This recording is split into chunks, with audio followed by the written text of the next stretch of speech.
हमनी के संस्कृति, हमनी के संस्कार सदा रहे हमनी के साथ। भारत के महान ग्रंथ और काव्य सब के संपूर्ण संकलन सब्सक्राइब करें तिलक। काकी, पंचायत में का निर्णय भइल?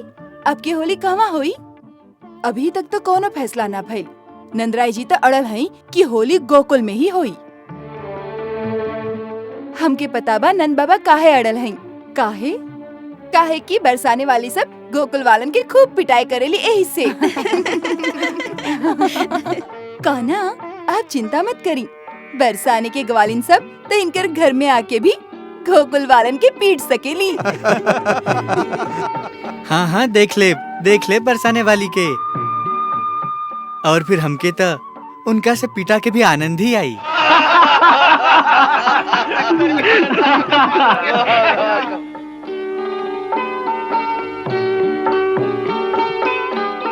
साच कह रहल हैं का?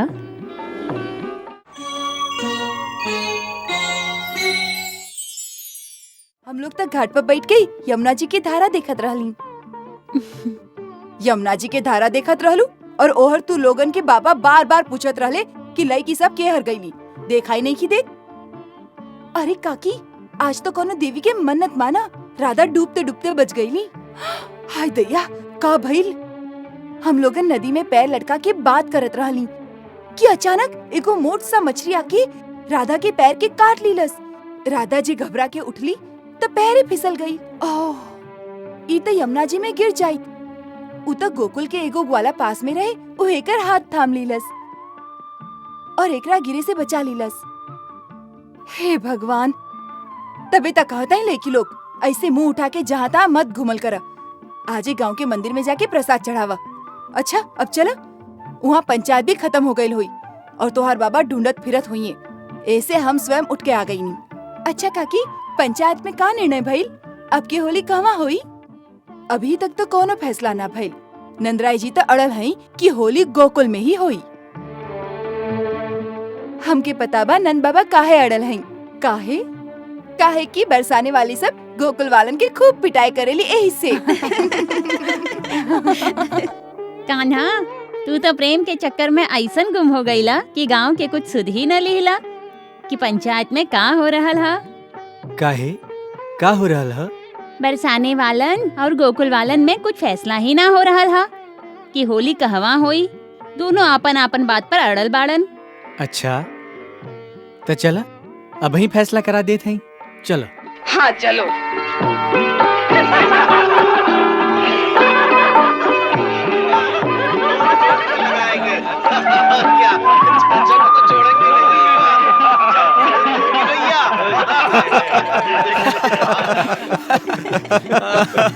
नंदराय जी, चले आप ही का बात मान लेते हैं। ई बार के भी होली गोकुल में ही होई।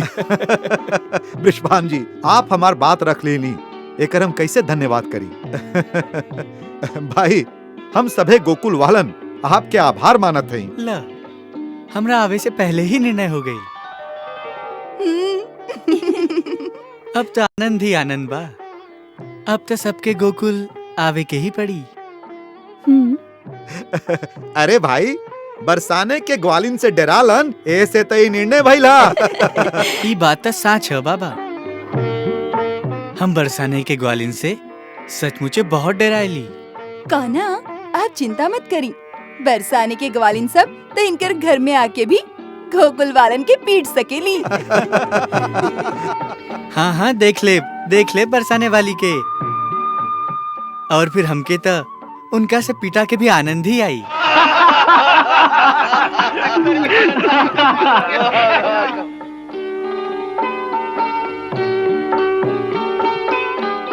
साच कह रहल हैं का?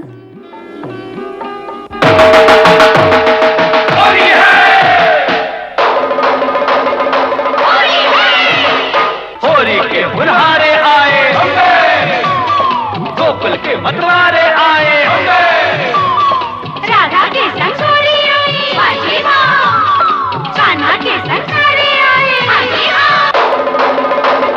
होली है, कीच कीच कै रंग की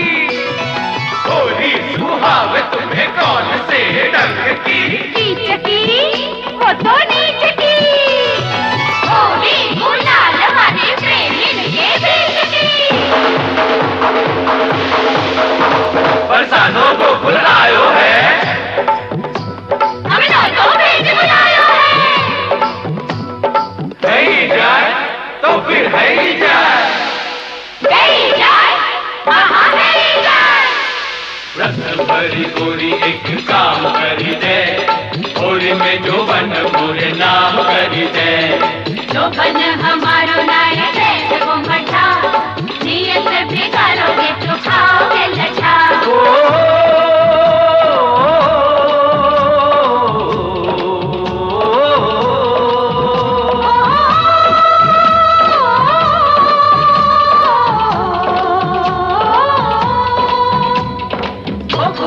ग्वाला तो हटिले है बड़े, जो बन को दान मांगे रहा वे खड़े।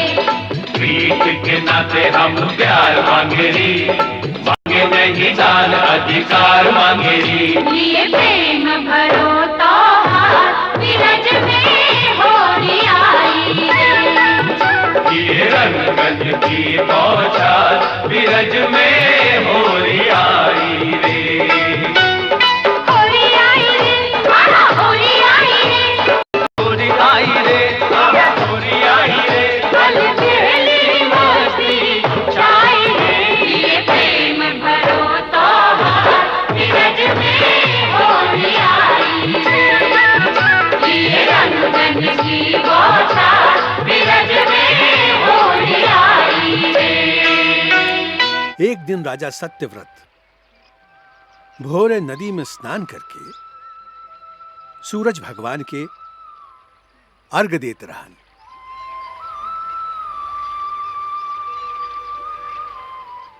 ओम सूर्य देवाय नमः।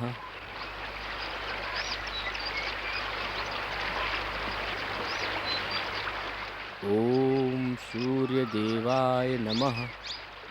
राजा राजा राजा राजा,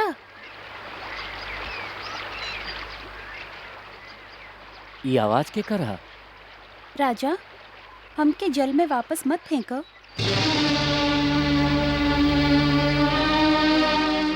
हम एगो छोट सा मछली हई, नदी में बड़ मछली छोट मछली के खा जाली।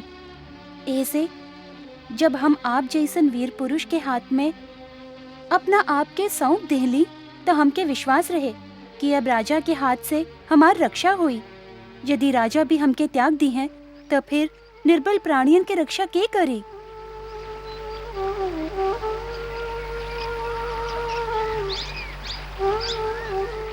तू चिंता मत करा मत्स्य, अब तुमके कोनो भय नहीं खे। तू हमार राजमहल में रहबा। उहवा हमरा खातिर जगह हुई? जगह?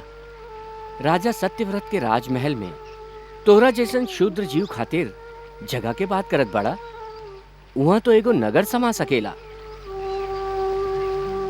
शायद तू कबो राजमहल देखले नहीं खा। चला आज हमार राजमहल के भी देखला। चला।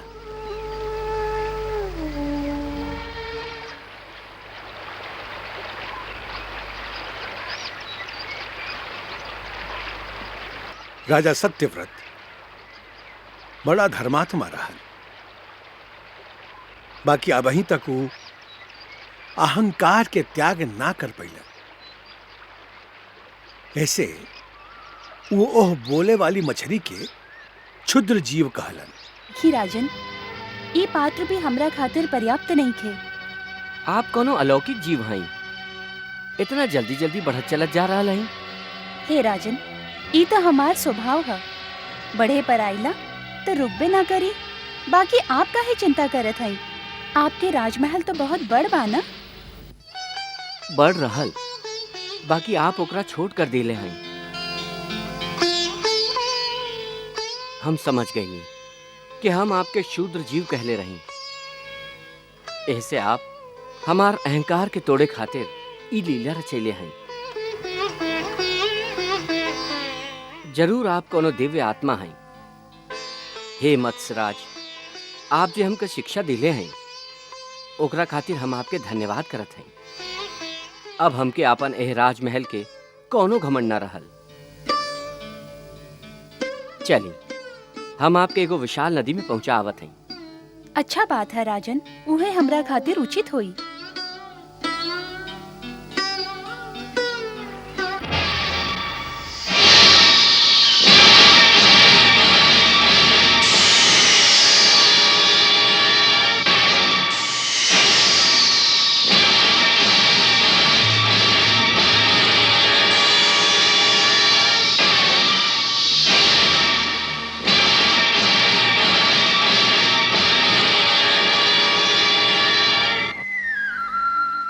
हे महात्मा, आप कोनो साधारण जलचर तो हो नहीं खी सकत। साच साच बताई कि आप के हैं और ई मत्स्य के रूप धारण करके अपन माया से काहे हमके भरमा रहल हैं। एक ही दिन में जेकर आकार में इतना विस्तार हो जाए, ऐसन जलचर ना हम कबो देख ली न कबो सुन ली। जरूर आप सर्वशक्तिमान श्री हरि ही हैं।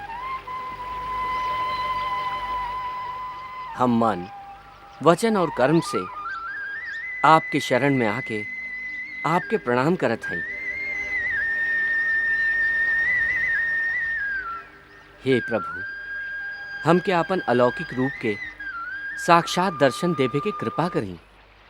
उनकर शुद्ध विनीत भाव से प्रभु प्रसन्न हो गईलन और उनका सामने आपन चतुर्भुज रूप में प्रकट हो गईलन।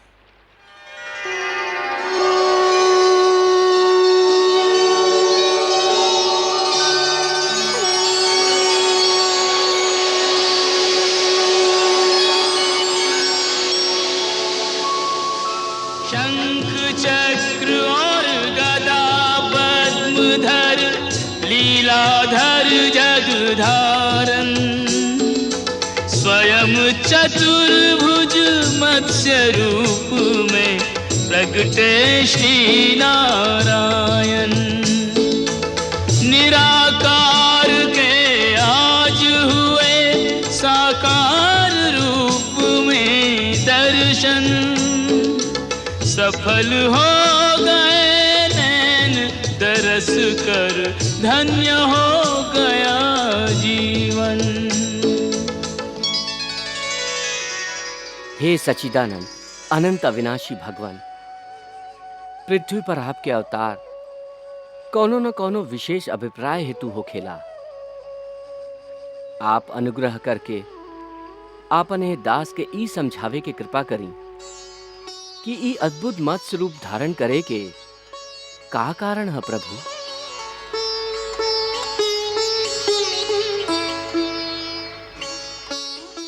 सत्यव्रत, आज से 7वां दिन भूलोक आदि तीनों लोक प्रलय के समुद्र में डूब गई हैं।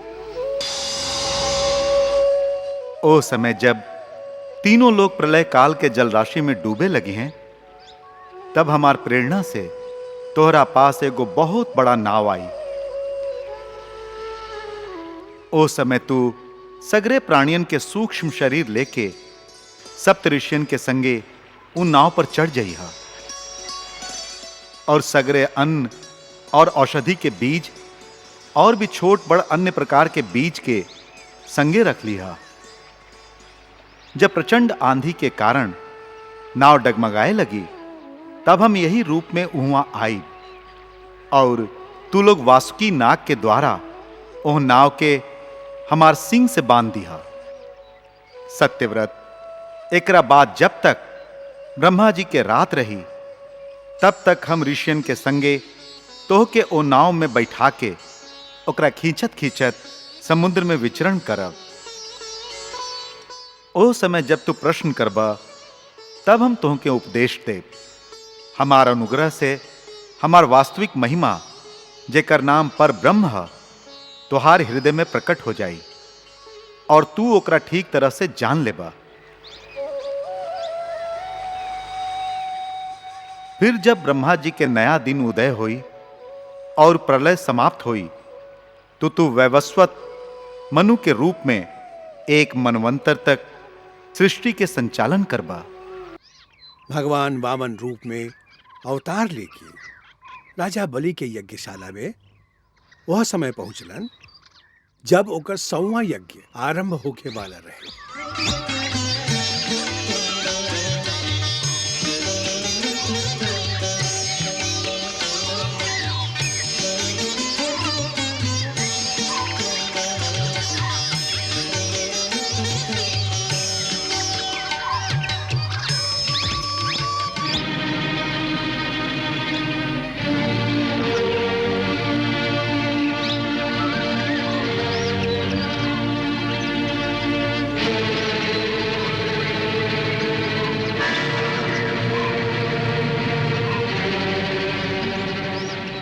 महाराज के जय होखे।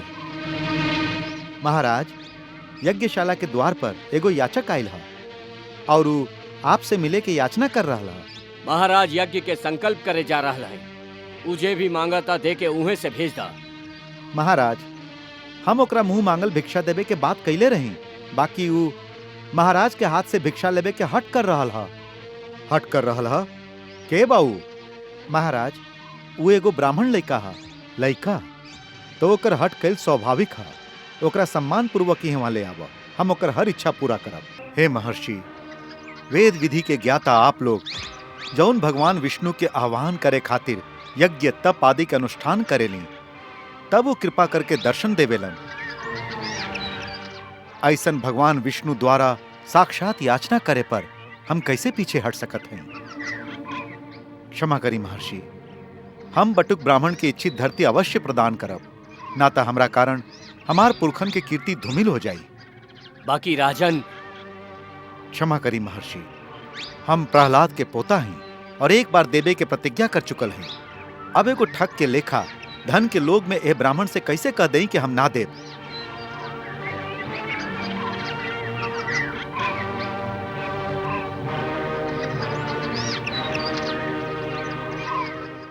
अरे मूर्ख, बाड़ा तो तू अज्ञानी, बाकी स्वयं के बहुत बड़ा पंडित मानेला। तू हमारा अपमान करता रहा। तू हमारा आज्ञा के उल्लंघन कैले बड़ा। ऐसे हम तो के श्राप देत हई कि तू शीघ्र ही अपन लक्ष्मी खो बैठ बा।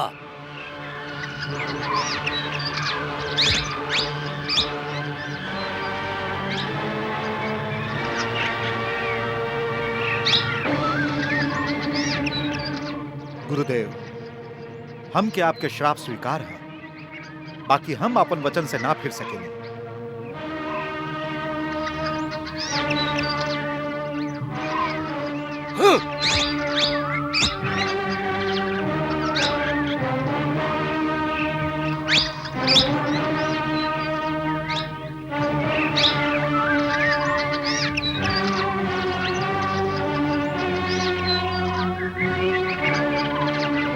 श्री विष्णु श्री विष्णु श्री विष्णु श्रीमद् भगवतो महापुरुषस्य विष्णुराज्ञया प्रवर्तमानस्य अद्य ब्रह्मणो प्रथम पराद्ये श्री श्वेतवारा कल्पे वैवस्वत मन्वन्तरे अष्टाविंशततमे युगे। हम महात्मा प्रहलाद के पोता और महाराज विरोचन के बेटा बलि प्रतिज्ञाबद्ध होकर संकल्प करत हैं कि ब्राह्मण पुत्र वामन के इच्छित 3 पग धरती दान करत हैं।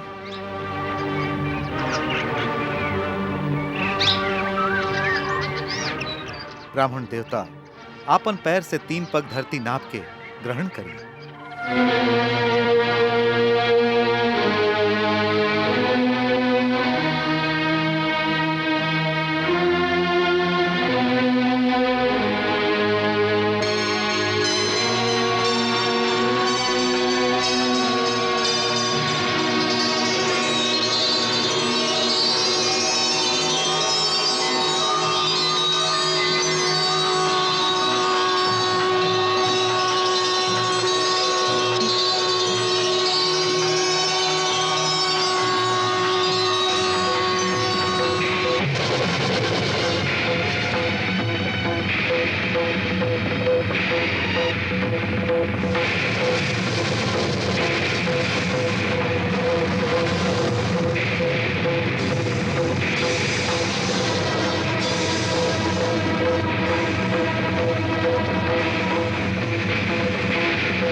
दैत्यराज बलि, तू हमके 3 पग भूमि देवे के वचन दिले रहा।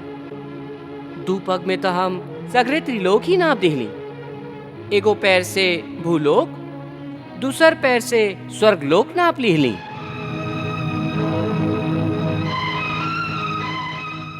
एह तरह तोहार सब कुछ हमार हो गईल हा। बाकी अभी तोहार प्रतिज्ञा पूरा ना भइल हा,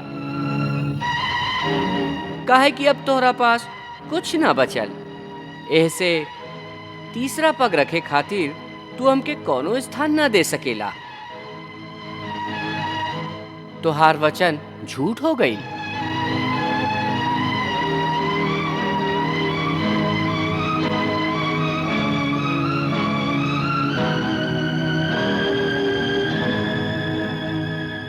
ना भगवान, हम अपन वचन के सत्य करके दिखावत हई। आप अपन तीसरा पैर हमार माथा पर रखी।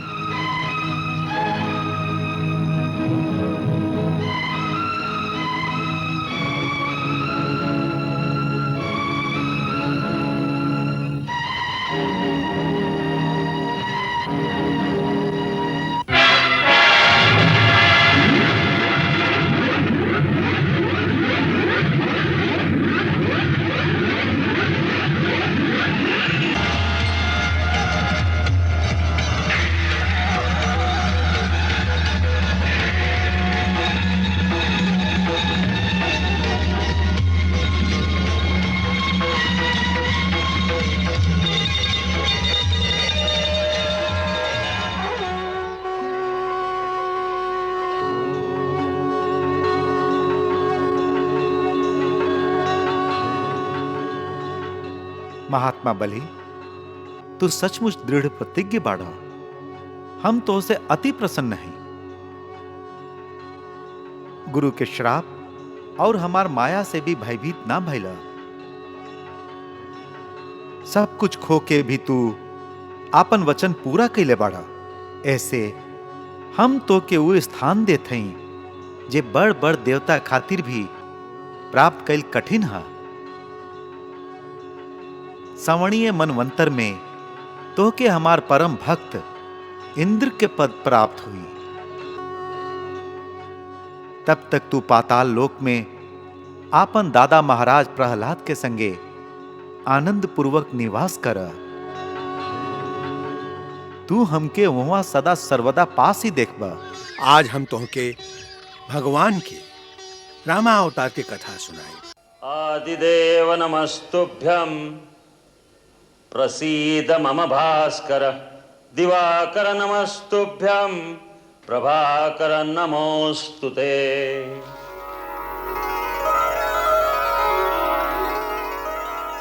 महाराज दशरथ, आज सूरज देवता उत्तरायण में प्रवेश कर रहल बाड़न। ये बड़ा ही पुनीत मुहूर्त है। यह शुभ मुहूर्त में अपन कुल देवता से जे भी प्रार्थना करब वो अवश्य सफल हुई। गुरुदेव, आपके आशीर्वाद से अपार वैभव, सुख, समृद्धि, कीर्ति सब कुछ बा, परंतु एक ही कमी बा जे हमरा के व्याकुल कैले रहेला। जह सूर्यवंश में महाराज इक्ष्वाकु, दिलीप, भगीरथ, रघु, हरिश्चंद्र जैसन परम प्रतापी यशस्वी राजा भइलन, कहू रघुकुल दशरथ का संगे ही समाप्त हो जाई। का हमरा बात पितरन के पानी देवे वाला कोई ना रही। महर्षि वशिष्ठ, कुल देवता सूरज भगवान से हमार यह प्रार्थना बा, यह पुकार बा, सूर्यवंश के सूरज दशरथ का संगे ही डूब ना जाए। आप लोग निराश मत होई।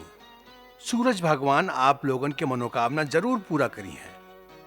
बाकी ओकरा खातिर पुत्र कामेष्टि यज्ञ करे के होई। तब फिर गुरुदेव ओकरा में देरी काहे? आप यज्ञ के आयोजन करें। परंतु देवी, हम यज्ञ नहीं करा सकत। आप न कराई तो के कराई? अथर्ववेद के पूर्ण ज्ञाता ऋषि श्रृंग मुनि एकर विशेषज्ञ बाड़न। यज्ञ उन्हीं के द्वारा संपन्न होके के चाहिए। तो फिर उनकरा के बोलवाई गुरुदेव और यज्ञ के अनुष्ठान करवाई। ना देवी कैकेयी, ओकरा खातिर त महाराज के स्वयं उनकरा पास जाके प्रार्थना करे के चाहिए। गुरुदेव, हम तो आज ही उनका पास जाए खातिर तैयार हैं। हम अब ही आर्य सुमंत के बुलवा के कहत हई कि उ सेनापति के आदेश दें कि महाराज के संगे जाए खातिर रथ, हाथी, घोड़ा और पैदल सेना तुरंत तैयार कइल जाए। महाराज आजे प्रस्थान करी हैं। नहीं देवी कैकी, वहाँ रथ, हाथी, घोड़ा, सेना के जरूरत नहीं खे। महाराज एगो योगी के पास कुछ मांगे जा रहल बानी। अपन ऐश्वर्य और पराक्रम दिखावे नहीं की जात। देवी, भिक्षा खाली झोली में ही डालल जाला। एक महात्मा के पास अपन वैभव दिखावे जाइब त सोना चांदी के चमक दमक और अहंकार ही लेकर लौटब। आप सत्य कहली गुरुदेव। ऋषि श्रृंग मुनि के द्वार पर राजा दशरथ ना, भिक्षुक दशरथ नंगे पैर जई हैं, आशीर्वाद दी। तुहार मनोकामना सफल हुई राजन। आंसू से पग धोए धोए हर भांति मनावे राजा, हुए प्रसन्न तथास्तु कहा, फिर यज्ञ कर्म शुभ साजा।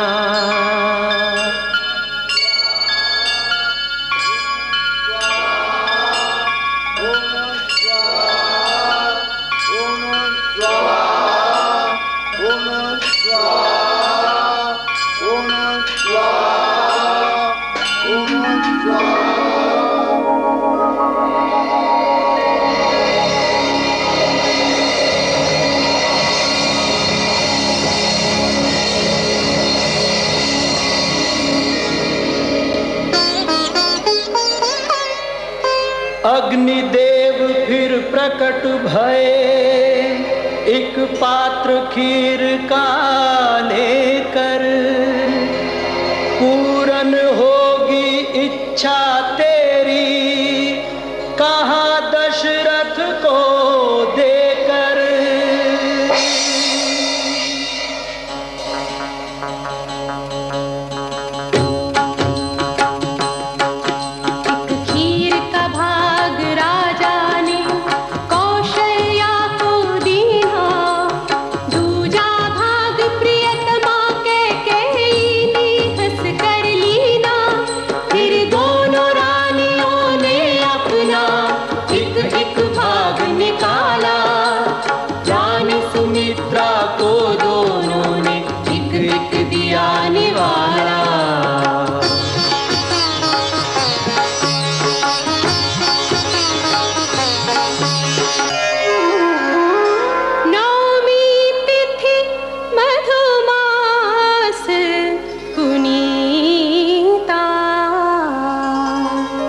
शुक्ल पक्ष अभिजित हरि प्रीता,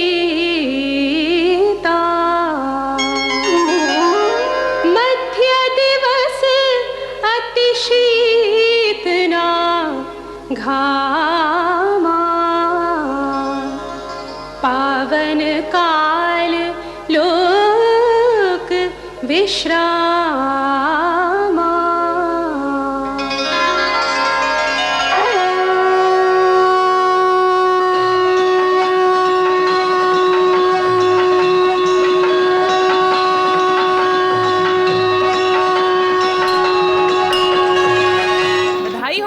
बधाई होके महाराज, बधाई होके। महाराज, महारानी कौशल्या पुत्र के जन्म देले हैं। बधाई होके महाराज।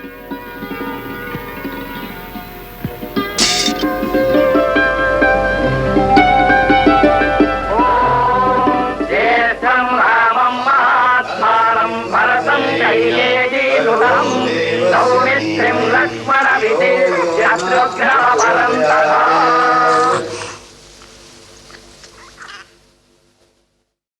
महाराज, अब हम चारों कुमारन के नामकरण करत हई। कौशल्या नंदन के नाम खाली 2 अक्षर के, बाकी इतना महान कि अनंत ब्रह्मांड ओकरा में समा जाए। अखिल विश्व के आनंद देवे वाला सुखधाम के नाम राम। राम राम हमार राम। अब हम तोहके भगवान के कच्छप अवतार के कथा सुनावत हई। प्रभु के ई कच्छप रूप तब धारण करे के पड़ल जब समुद्र के गर्भ में लुकाइल संपदा प्राप्त करे खातिर देवता और असुर मिलके समुद्र मंथन कैलन। वह समय जब मंदराचल पर्वत के रगड़ सहे के शक्ति पृथ्वी में ना रहल और मंदराचल पर्वत नीचे से धंसे लागल, तब नारायण एगो महान कछुआ के रूप में प्रकट भइलन, जे आपन पीठ पर मंदराचल के धारण करके देवता लोग के अमृत प्राप्त करे में सहायता कैलन। असल में देवासुर संग्राम के बाद देवता लोग के शक्ति कम हो गई रहे। इंद्र आदि सभे देवता शक्तिहीन हो गई रहन। तब वो भगवान श्री हरि के पास गईलन। तब श्री हरि उ लोगन के समझौलन कि यदि वो दैत्य और असुर के सहायता से समुद्र मंथन करी हैं तो समुद्र के गहराई में छिपल कई गो दुर्लभ और दिव्य पदार्थ के अलावा अमृत भी प्राप्त कइल जा सकेला, जेकरा पी के देवता अमर हो सकेलन। भगवान श्री हरि उनका ई भी समझौलन कि यह महान काम के वो अकेले ना कर सकेलन, ओकरा खातिर आसुरी शक्ति के सहायता और सहयोग जरूरी है। तब देवता और असुर मिलके समुद्र मंथन के आयोजन कैलन। एकरा खातिर मंदराचल पर्वत के मथानी बना के वासुकी नाग के रस्सी बनावल गई, जेकरा एक ओरी से देवता और एक ओरी से दानव खींचत रहन। मंदराचल की बनी मथानी बासुकी नाग की नेति बनाई, सागर मंथन में नारायण देवगणों को हुए सहाय।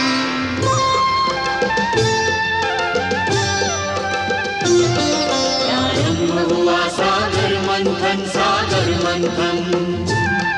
प्रारंभ हुआ सागर मंथन, सागर मंथन। मंदराचल सा भारी पर्वत अपनी पीठ पे धारा, ले कच्छप अवतार प्रभु देवों का काज सवारा। प्रारंभ हुआ सागर मंथन, सागर मंथन।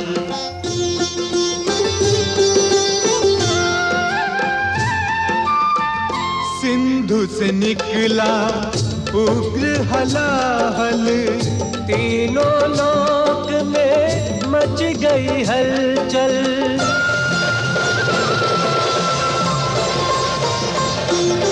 त्राहि मां, त्राहि मां, हे सदा शिव त्राहि मां। शिव जी बोले हे महामाया, समय सृष्टि रक्षा काया।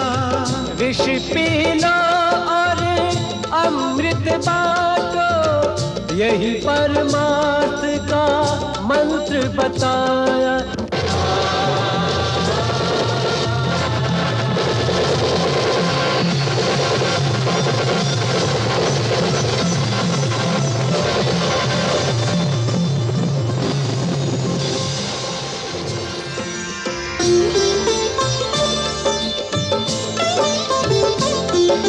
जग कल्याण हेतु शिव जी पी गए हलाहल सारा।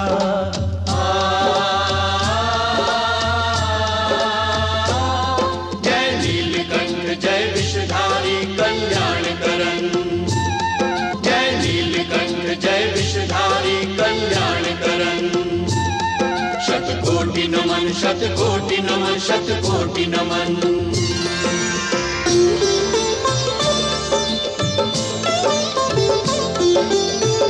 कल्प वृक्ष कौस्तुभ मणि निकले, उच्च श्रवा ऐरावत निकले, कामधेनु सी निधि भी पाई। सिंधु से निकली सिंधु सुजाता, कल्याणी महालक्ष्मी माता। हर के वक्ष में आन समाई, जय श्री हरि जय लक्ष्मी माई। तो विपरीत शक्तियों ने जब मिलकर चरण बढ़ाया, सागर मंथन किया असंभव संभव कर दिखलाया। अतल सिंधु के गर्भ से निकला जीवन का वरदान, अमृत का घट लेकर प्रगटे धन्वंतरि भगवान।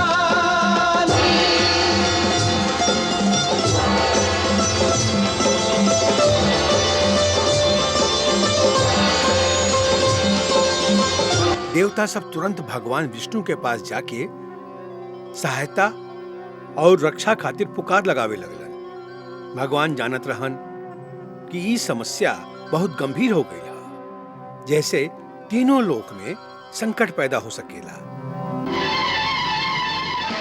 ओहर असुर आपस में ही लड़त झगड़त रहन कि पहले अमृत के पी। देवगण, अमृत अभी तक सुरक्षित है। तमोगुणी संस्कार और लालच के कारण दैत्य लोग अभी तक आपस में ही झगड़त बाड़न कि पहले अमृत के पी।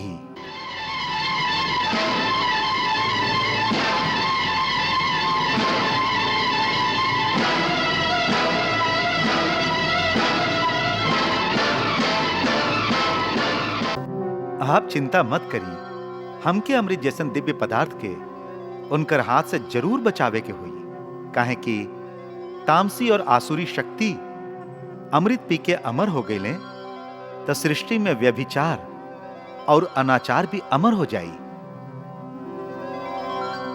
धर्म शक्तिहीन हो जाई। ये बहुत संकट के घड़ी है। ऐसे धर्म के रक्षा खातिर, धर्म के विनाश से बचावे खातिर हमार स्वयं आवल परम आवश्यक हो गई है। तब भगवान देवता लोग के सहायता खातिर स्वयं एगो सुंदरी के रूप धारण कैलन।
आप लोग के हैं?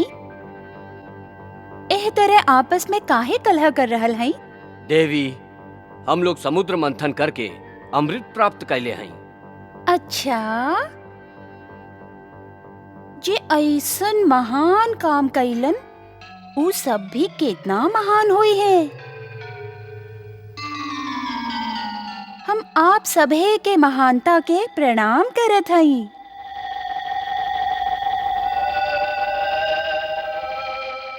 ऐसन महान काम करे वाला महापुरुषन के सभा में फिर ये कलह के शोरगुल का है?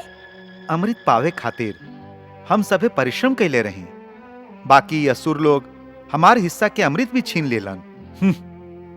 जेकरा पास शक्ति होई उहे तो छीन सकेला। बाकी शक्ति तो न्याय की तराजू ना होखेला। तो फिर शक्ति के लाभ कहा? शक्ति तो न्याय के रक्षा खातिर होखेला। न्याय के मापदंड तो धर्म के द्वारा होखेला। आप कौन सा कुल के हैं? जरूर एक कौनो नीच कुल के होखब, जे न्याय और धर्म के इतना भी व्याख्या नहीं के जाने ले। देवी, हमार कुल नीच नहीं खे, हम महर्षि कश्यप के संतान हैं। ओ, महर्षि कश्यप के संतान और ऐसन अधर्मी?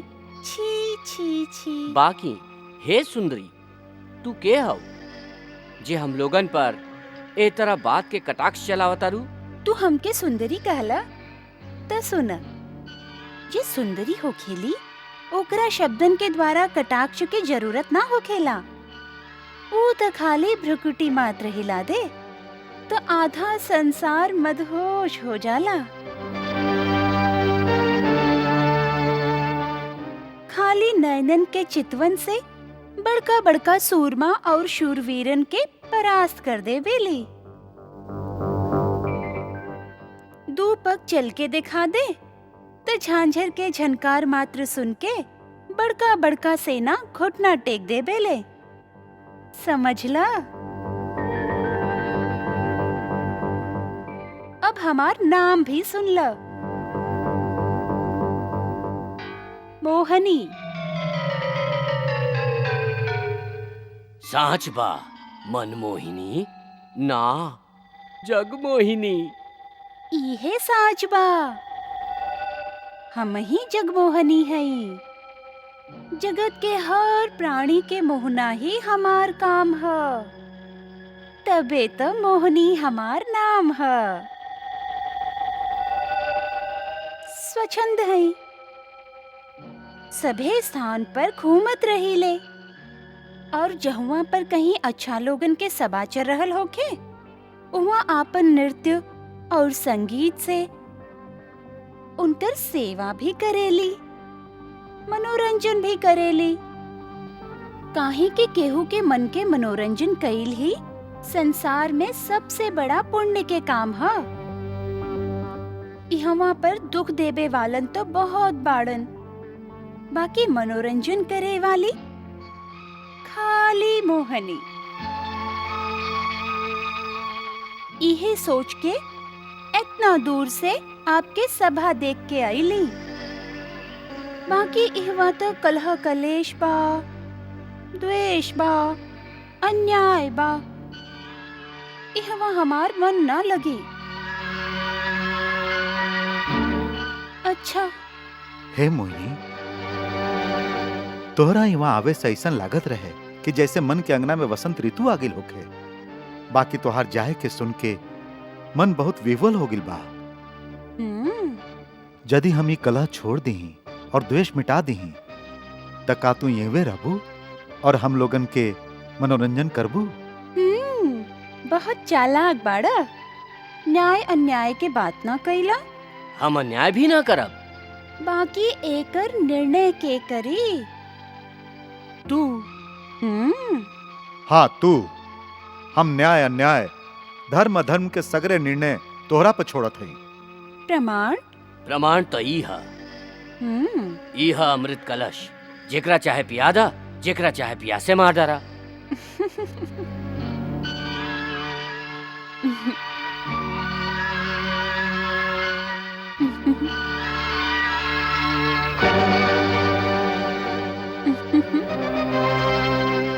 ना ना ना ना, इतना बड़ा जिम्मेदारी हमार कंधा पर मत डालो। हमार कंधा बहुत कोमल बा, हमार मन बहुत चंचल बा। शास्त्र कहेला कि कुलीन पुरुषन के कौनो स्वच्छंद नारी पर कब्बो विश्वास न करे के चाहिए। तू महर्षि कश्यप के कुल से बाड़ा, फिर सोच ला। देवी, बड़का से बड़का कुलीन, बड़का से बड़का शूरवीर, बड़का से बड़का महात्मा और बड़का से बड़का योगी जब कोनो सुंदरी के नयन वर्ण से घायल होके घुटना टेक देवेला तो आपन धर्म, आपन कुल, आपन वीरता, आपन तपस्या सब कुछ ओकर ठोकर में डाल देवेला। तब ओकरा उचित अनुचित, पाप पुण्य, अच्छा बुरा के कोनो भान न रहेला। उहे दशा हमारा। देवता ए ओरी और दानव ए ओरी। विराजी, विराजी।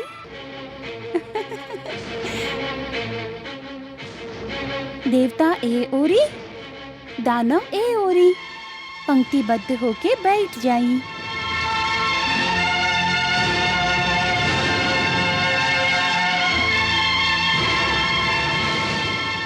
जैसन कि आप स्वयं ही कहले हैं।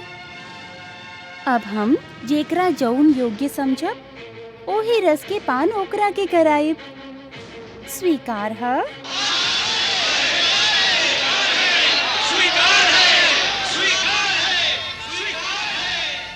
बाकी नृत्य के संगे। हाँ, नृत्य के संगे। अच्छा।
श्वेत श्याम रत्नार, नयन तोरे श्वेत श्याम रत्नार।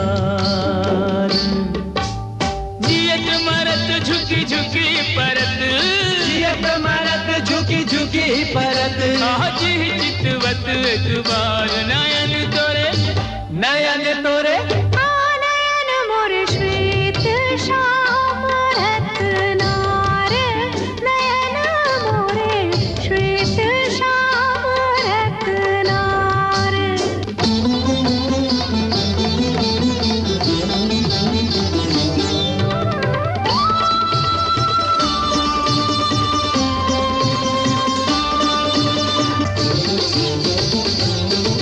छवि मोहिनी शुभांगी काया, तू जाने कोई मोहिनी माया।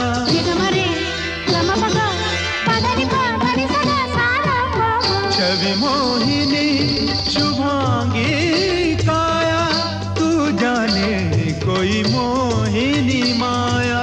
तुम्हारे ही कारण ये रूप की आधारन, भेद तुम्हीं को समझ नहीं आया। तेरे मीठे बैन तीखे ये नैन, तेरे मीठे बैन तीखे ये नैन, प्रेम की भाषा बोले रे बोले। छुम छनन छुम, छुम छुम छनन छुम, छनन छनन पग घुंघरू बोले। छनन छनन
कटार नयन तोरे नयन मोर श्वेत श्याम रत्नार नयन मोरे श्वेत श्याम रत्नार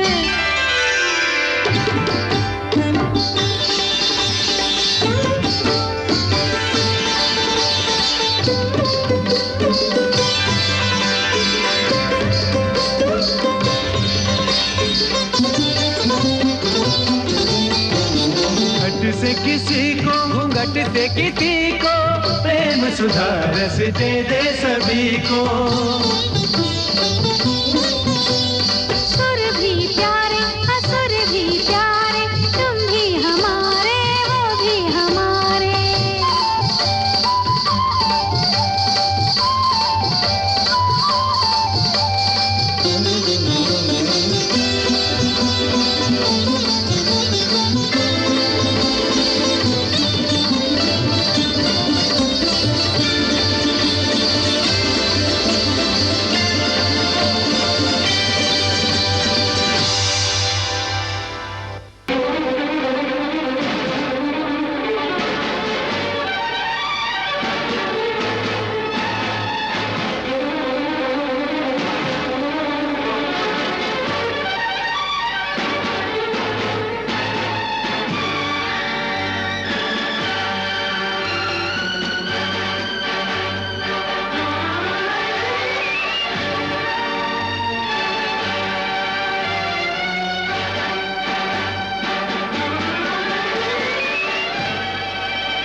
मोहिनी तो गाना हो।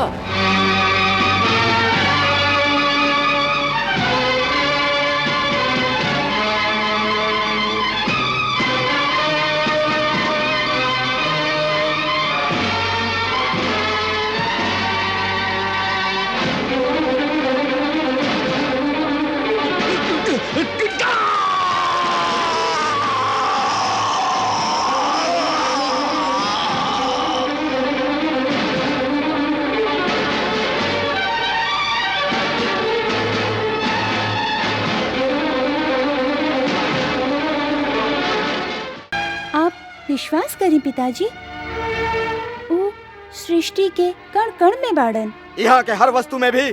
जी पिताजी। ए महल में भी? जी पिताजी, हम तो उनका ए महल के हर वस्तु में देख रहल हैं। ई खंभा में भी दिखाई देता तो के तोहार परमात्मा? जी पिताजी, वो ई खंभा में भी बाड़न। यदि ये खंभा में भी है तो हम अभी ए खंभा के ही चकनाचूर कर देते हैं।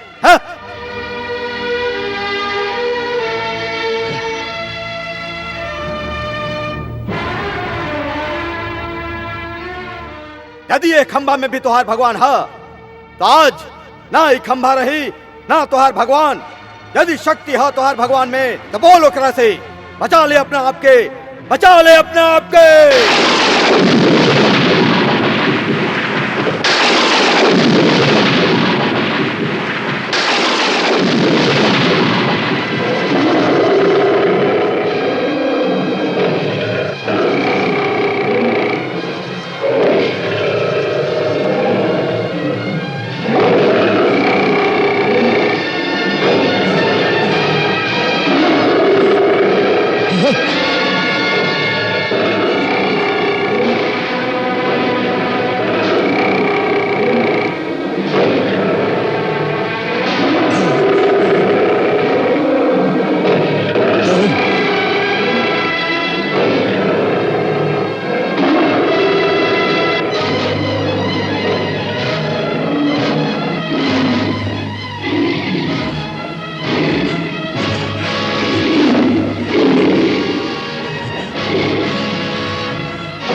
हे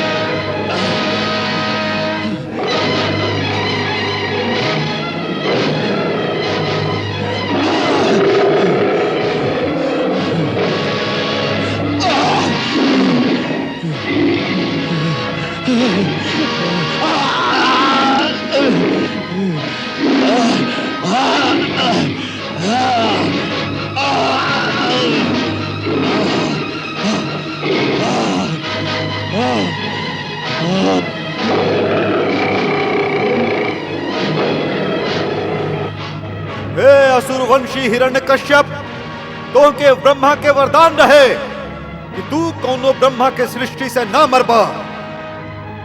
ऐसे भगवान नरसिंह ब्रह्मा के सृष्टि से नहीं खन, ई ना नर बाड़न ना पशु, ना देवता बाड़न ना दैत्य। ए समय ना दिन बा ना रात, सांझ के समय बा। तो के ना अस्त्र से मारल जा रहल बा ना शस्त्र से, तो के नरसिंह भगवान आपन नक्श से मारा तारन।